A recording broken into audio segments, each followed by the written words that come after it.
নবনির্বাচিত বিভিন্ন মহানগরের নেতৃবৃন্দ তারা মিষ্টির পরিবর্তে আজকে এই রুটি কলার তারা আয়োজন করেছে এবং তারা যে টাকাটা এখানে সেভ করবে তারা গরিব দুঃখীদের মাঝে এটা বিতরণ করে দিবে।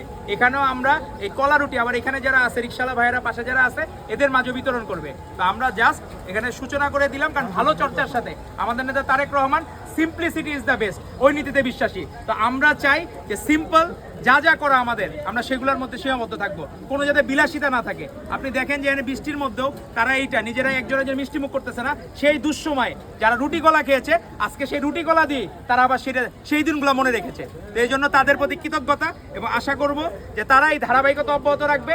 আমাদের মধ্যে অনেকে ওয়েস্টিনে হাঁস খাইতে যাইতো ছাত্র উপদেষ্টারা, কিন্তু আমাদের এখানে রুটি কলা দিয়ে সেলিব্রেশন এক ধরনের তাদের যে বুর্জোয়া শ্রেণী তাদের প্রতি একটা মানে নীরব প্রতিবাদের ভাষা হলো এটা, যে নীরব প্রতিবাদ এই ছাত্র নেতারা জানালো যে ছাত্র উপদেষ্টা হয়ে আমরা ওয়েস্টিনের জোর দিয়ে যাব, হাঁস খাবো, এগুলো কখনোই করব না। আমরা নিজেরা চাবো যে এই রুটি কলার মধ্যে আমাদের নেতা তারেক রহমান যা শিখিয়েছেন, আমাদের শহীদ রাষ্ট্রপতি জিয়াউর রহমান বীরুত্তম কখনো 2টার বেশি তরকারি দিয়ে উনি কোনো খাবার খাইতেন না। তো তারই ধারাবাহিকতায় আজকে এই রুটি কলা যে আমাদের একটা সিম্পল যে উদযাপনের, এটা একটা সেলিব্রেশনের মাধ্যম, আর কিছুই না। তো তারা যারা নির্বাচিত হয়েছেন তাদেরকে ধন্যবাদ জানাবো। ভবিষ্যতেও তারা এই সিম্পলিসিটি এটাকে বজায় রাখবে এবং তারা সবসময় সরলতার মধ্যে থাকবে, কখনো কোনো বিলাসিতা না, কখনো কোনো বিষয় না। তো সেটার জায়গায় ধন্যবাদ আপনাদের।